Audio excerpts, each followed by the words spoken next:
లావు శ్రీకృష్ణదేవరాయలు గారు చెప్పినట్టు బడ్జెట్ గురించి మనం మాట్లాడడం జరిగింది. ఎంతో చక్కగా మన రాష్ట్రానికి ఈ బడ్జెట్ వల్ల ఏం మేలు జరుగుతుంది, అలాగే ఏముంటే బాగుంటుంది అని ఎంతో చక్కగా మాట్లాడడం జరిగింది.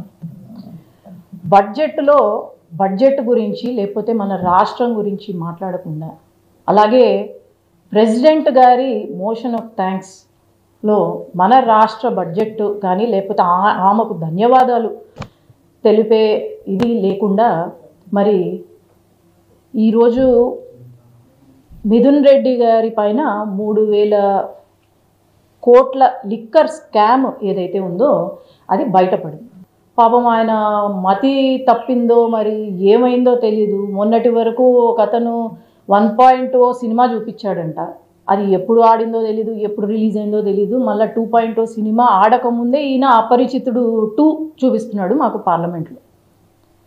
ఈరోజు ఒక మాట మాట్లాడే ముందు ఒక పార్లమెంట్ సభ్యులుగా ఎంతో ఫ్యాక్ట్స్ చెక్ చేసుకొని మనం మాట్లాడే ప్రతి దానికి విత్ ప్రూఫ్ అది కరెక్టా కాదా అనేది చూసుకొని మాట్లాడాలి. ఎందుకంటే పార్లమెంట్లో మాట్లాడుతుంది, ఎవ్రీథింగ్ ఈజ్ ఆన్ రికార్డ్. అలాంటప్పుడు మరి ఎంతసేపు ఈనాడు మన రాష్ట్రంలో కొన్ని సంస్థలు ఉన్నాయి.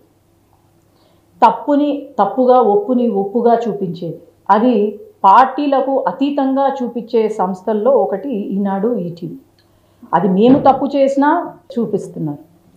మరి అలాంటప్పుడు ఒక వార్త పెద్దిరెడ్డి గారి పైన వచ్చినప్పుడు దాన్ని మనసులో పెట్టుకొని పాపం అతగాడు ఈనాడు జపం చేస్తున్నాడు, మార్గదర్శి పైన మాట్లాడుతున్నారు. అసలు ఫ్యాక్ట్స్ తెలుసా ఆయనకు? మార్గదర్శి దాదాపు 90% ఏవైతే ఉన్నాయో అవి చెల్లించేశారు. అట్లాగే 1% ఎవరికైతే ఇవ్వాలనుకుంటున్నారో అది ఎస్రో ఫండ్లో ఉంది. హైకోర్టు, సుప్రీంకోర్టుకు కూడా వీళ్ళు వెళ్తే అక్కడ ఏకీభవించారు. కోర్టులు అలాగే వాళ్ళు ఫైల్ చేసిన వాళ్ళు కూడా ఏకీభవించారు. ఇది తెలియనట్టుంది ఆయనకు. అట్లాగే మరి వీళ్ళు చేయని దారుణాలు లేవు, వీళ్ళు చేయని మోసాలు లేవు, అసలు దోచుకున్న రంగం లేదు. అలాంటిది ఇలాంటి వాళ్ళు రాష్ట్ర అభివృద్ధి గురించి లేకపోతే మా గురించి లేకపోతే సీఎం గారి గురించి మాట్లాడడము చాలా తప్పు. మొన్న అటవీ శాఖ భూములు ఏవైతే ఉన్నాయో దాదాపు 100 ఎకరాలు కబ్జా చేసి అక్కడ ప్యాలెస్లు కట్టి నిర్మించి ఫెన్సులు వేసి మళ్ళీ ప్రభుత్వ డబ్బులతో విద్యుత్ రోడ్లు కట్టించుకున్నారు. అది తప్పు అని చెప్పాను.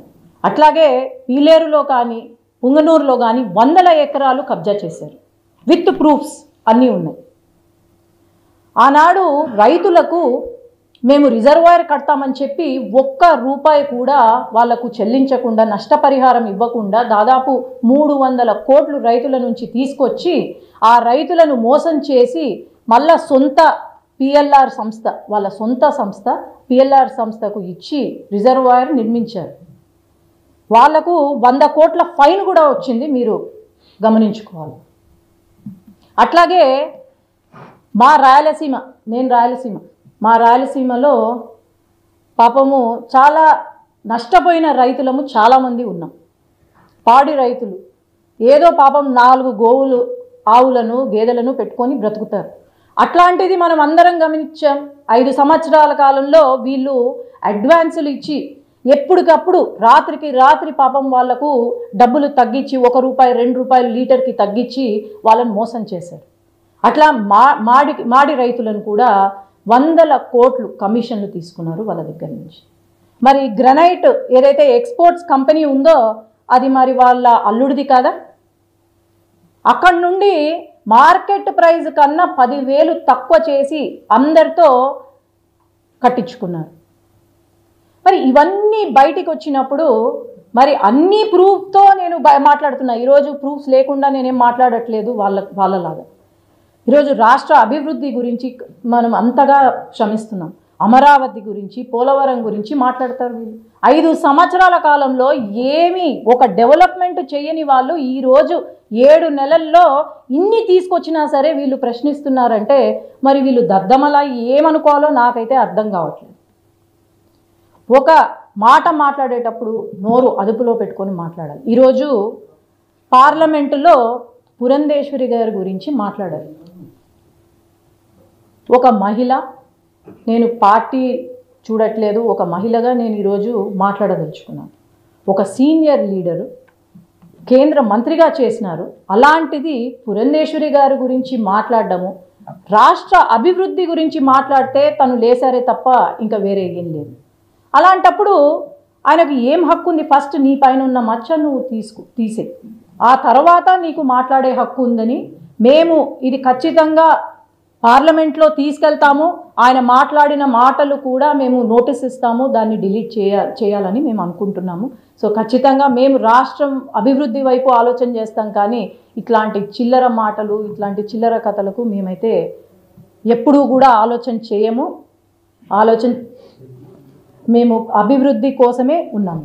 రాష్ట్రంలో ఆర్థిక ఉద్యోగం జరుగుతున్న వైసీపీ రాష్ట్రంలో ఇంకోవైపు 7 నెలల్లో 80,000 కోట్లు అప్పు తెచ్చారు.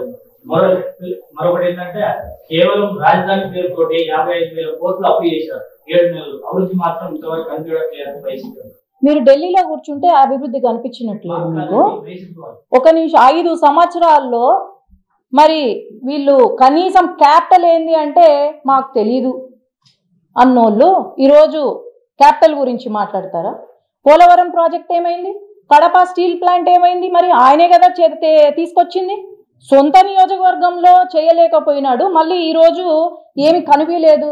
ఒకటి, వాళ్ళు చేసిన అప్పులు తీర్చి డెవలప్మెంట్ చెయ్యాలి అంటే రాత్రికి రాత్రి మేమేం మెజిషియన్స్ కాదు. 7 నెలల్లో ఇంతగా ముందుకు తీసుకెళ్తున్నాము రాష్ట్రాన్ని, అది మీరందరూ కూడా దాన్ని అప్రిషియేట్ చేయాలి. కానీ 5 సంవత్సరాలు లేని గొంతులు ఇప్పుడు లేస్తున్నాయంటే ఇంకా ఏమనుకోవాలి వాళ్ళని? ఇదే సినిమా 2.0 సినిమా మేము చూపించాల్సి వస్తుంది.